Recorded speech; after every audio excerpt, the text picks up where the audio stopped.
தனம் தரும் கல்வி தரும் ஒரு நாளும் தளர்வறியா மனம் தரும் தெய்வ வடிவும் தரும் நெஞ்சில் வஞ்சமில்லா இனம் தரும் நல்லனையெல்லாம் தரும் அன்பர் என்பவர்க்கே கனம் தரும் பூங்குழலாள் அபிராமி கடை கண்களே.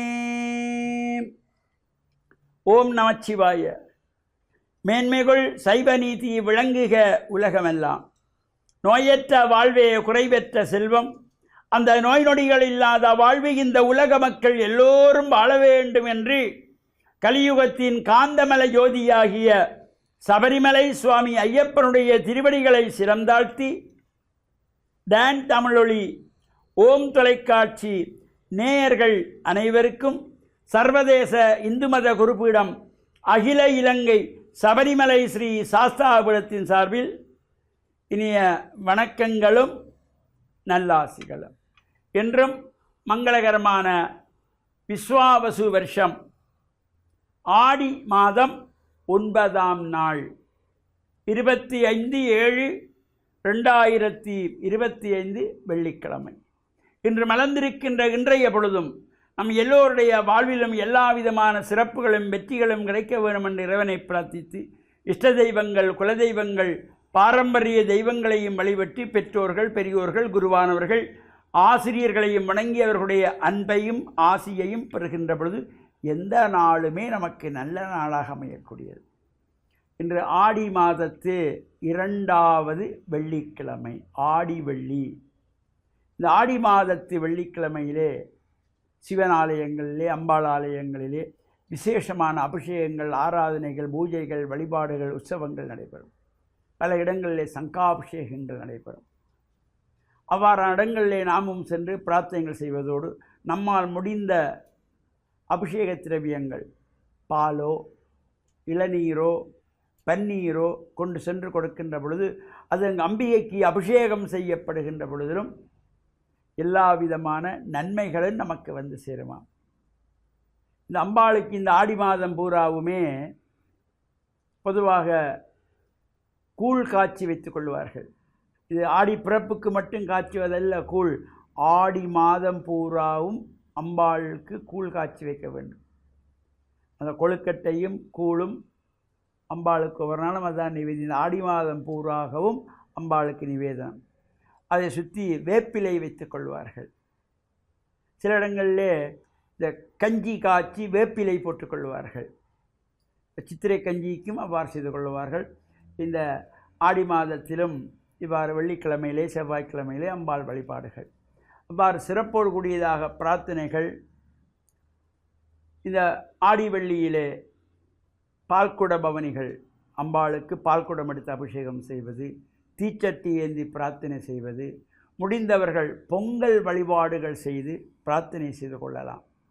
எல்லா விதமான கஷ்டங்கள் துன்பங்கள் சோகங்கள் வேதனைகள் இவையெல்லாம் விலகி அம்பிகையினுடைய அருள் கடாட்சத்திலே நாங்கள் அந்த பானையிலே வைத்து பால் எவ்வாறு பொங்கி மங்களமாக நிறைந்து வழிகிறதோ அதுபோல் எங்களுடைய இல்லத்திலும் மங்களம் பொங்கவும் மகிழ்ச்சி பொங்கவும் சந்தோஷம் பொங்கவும் இந்த ஆடி மாதத்து வெள்ளிக்கிழமையிலே நமக்கு வசதியானவர்கள் ஒரு வெள்ளிக்கிழமையாவது அம்பாள் ஆலயங்களிலே பொங்கல் வழிபாடுகள் செய்து பிரார்த்தனைகள் செய்கின்ற பொழுதிலும் அம்பிகையினுடைய திருவருள் பூரணமாக கிடைக்குமா.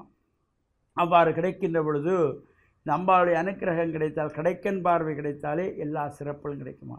தனம் தரும் நமக்கு வேண்டிய செல்வங்கள் எல்லாம் கிடைக்குமா. கல்வி தரும் நல்ல அறிவை கிடைக்கும். தனம் தரும் கல்வி தரும் ஒரு நாளும் தளர்வறியா மனம் தரும் சோர்வில்லாத தளர்வில்லாத மனதை கொடுப்பாள் அம்பாள். தனம் தரும் கல்வி தரும் ஒரு நாளும் தளர்வறியா மனம் தரும் தெய்வ வடிவும் தரும் அழகை தருகின்றவளாம் தெய்வ வடிவு. இவ்வாறு இந்த அம்பாளை வழிபாடு செய்கின்றவர்களுக்கு அபிராமிப்பட்ட சொன்னது போல தனம் தரும் கல்வி தரும் ஒரு நாளும் தளர்வறியா மனம் தரும் தெய்வ வடிவும் தரும் நெஞ்சில் வஞ்சமில்லா இனம் தரும் நல்லன எல்லாம் தரும் அன்பர் என்பவர்க்கு. அன்புள்ளத்தோடு யாரெல்லாம் பிரார்த்தனை செய்கிறார்களோ அன்பர் என்பவர்க்கே கனம் தரும் பூங்குழலாள் அபிராமி கடைக்கண்களே.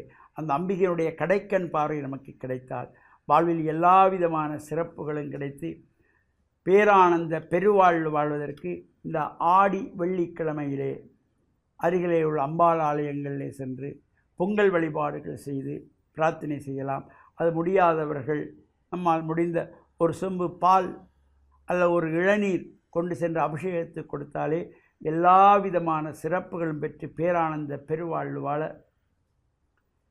டான் தமிழொலி ஓம் தொலைக்காட்சி நேயர்கள் அனைவருக்கும் சர்வதேச இந்து மத குறிப்பீடம் அகில இலங்கை சபரிமலை ஸ்ரீ சாஸ்தாபுரத்தின் சார்பில் நல்ல ஆசிகளை கூறிக்கொள்வதில் மனமகிழ்வு கொள்கிறோம்.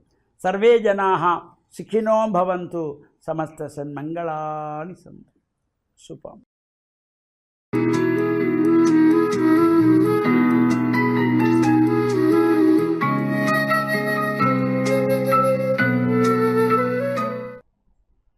இறை இயேசுவில் என் அன்பு நெஞ்சங்களே, கிறிஸ்தவ நற்சிந்தனை வேளையில் உங்களை சந்திப்பதிலே பெரும் மகிழ்வு கொள்கின்றேன். ஆண்டவர் இயேசு கூறுகின்றார், விண்ணும் மண்ணும் அழிந்து போகும், ஆனால் என் வார்த்தை அழியவே மாட்டா. இறை வார்த்தை என்பது இறைவன் எங்களுக்கு தருகின்ற அரும் பெரும் கொடையாகும். எல்லா மதங்களும் சமயங்களும் தமக்கென சில புனித நூல்களை வைத்திருக்கின்றன. இறைவன் மக்களோடு மனிதர்களுடைய வார்த்தையிலே பேசுகின்றார். நாங்கள் புரிந்து கொள்ளக்கூடிய மொழியிலே நாங்கள் புரிந்து கொள்ளக்கூடிய கருத்துக்களை இறைவன் எங்களுக்கு இறை வார்த்தையில் தருகின்றார். இந்த இறை வார்த்தை அழியாதவை, எப்பொழுதும் அவை உயிருள்ளவை, கூர்மை வாளை போன்றது. அவை எங்களுக்கு வழிகாட்டுகின்ற விளக்காக அமைகின்றது. ஆண்டவர் இயேசுவினுடைய வார்த்தைகளிலே நம்பிக்கை வைக்கின்ற பொழுது எங்களுடைய வாழ்க்கையை நாங்கள் எதிர்கொள்வதற்கு எமக்கு நிறைந்த ஆற்றலும் வலிமையும் அந்த வார்த்தை தருகின்றது.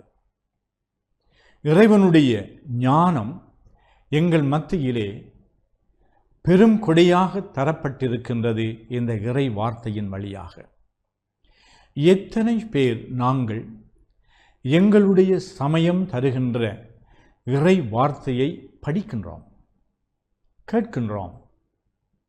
அவை பாடலாகவோ அல்லது உரையாகவோ அல்லது நூலாகவோ எங்களுக்கு தரப்படுகின்றது.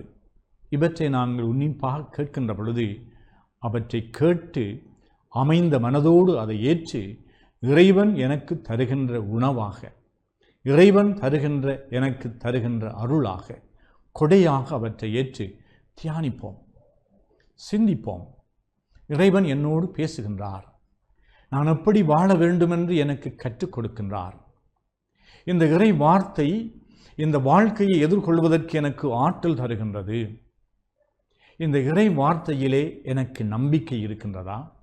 இந்த இறை வார்த்தையிலே எனக்கு விருப்பம் இருக்கின்றதா? ஆவல் இருக்கின்றதா? இந்த இறை வார்த்தையினால் என்னுடைய வாழ்வு வளம் பெறும் என்று நான் நம்புகின்றேனா? இந்த இறை வார்த்தையை நான் படிக்கின்ற பொழுது தூய ஆவியானவர், இந்த இறைவனே என்னுடைய உள்ளங்களை திறந்து அவற்றை புரிந்து கொள்வதற்கான ஆற்றலும் வலிமையும் கொடுக்கின்றார். இறைவன் என்னோடு பேசுவார். நான் எந்த நிலையிலே இருந்தாலும் அந்த நிலைக்கு இறங்கி வந்து இறைவன் என்னோடு பேசுவார். இறைவனுடைய குரலுக்கு என்னால் செவி சாய்க்க முடியும். நான் பெரும் படித்த மேதையாக இருக்கலாம், அல்லது பாமரராக இருக்கலாம். நான் பெரிய பணக்காரனாக இருக்கலாம், அல்லது பரம ஏழையாக இருக்கலாம்.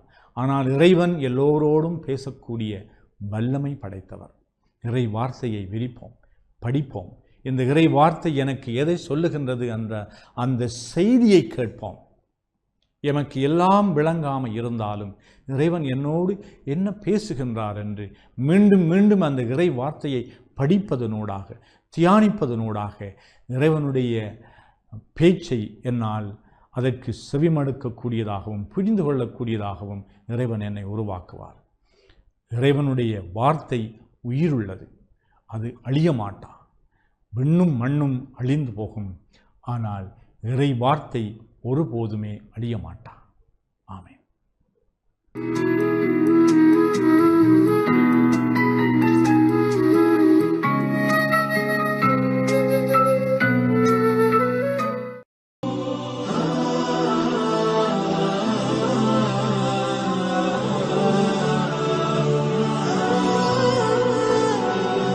அஸ்ஸலாமு அலைக்கும் வரஹ்மத்துல்லாஹி வபரகாத்துஹு.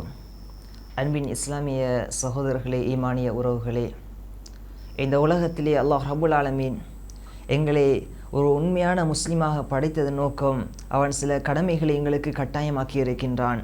அந்த வகையிலே தொழுகை, ஜகாத் போன்ற இதர கடமைகள் இருக்கின்றது. அதிலே தர்மம் செய்வதை பற்றி இஸ்லாம் மிகவும் வலியுறுத்தி காட்டியிருக்கின்றது. அந்த சஹாபாக்கள் அவர்கள் அதிகமான நன்மைகளை ஈட்டுவதில் ஏராளமான தர்மங்களை செய்திருக்கின்றார்கள். அந்த வகையிலே அபூ தல்ஹா ரலியல்லாஹு அன்ஹு அவர்கள் அவருடைய அனைத்து வரலாற்று சம்பவங்களை நாங்கள் அறிந்து வைத்திருக்கின்றோம். இந்த அபூ தல்ஹா ரலியல்லாஹு அன்ஹு அவர்களை பொறுத்தவரைக்கும் இந்த இஸ்லாம் மார்க்கத்திற்கு நிகழ்வாக இஸ்லாம் மார்க்கத்திற்காக ஏராளமான தியாகங்களை செய்த ஒரு நபித்தோழர். ஒருமுறை அல்லாஹ் ரப்புல் ஆலமீன் அல் குர்ஆனிலே ஒரு வசனத்தை இறக்குகின்றான். அதாவது லன் தனாலுல் பிர்ர ஹத்தா துன்ஃபிகு மிம்மா துஹிப்பூன்.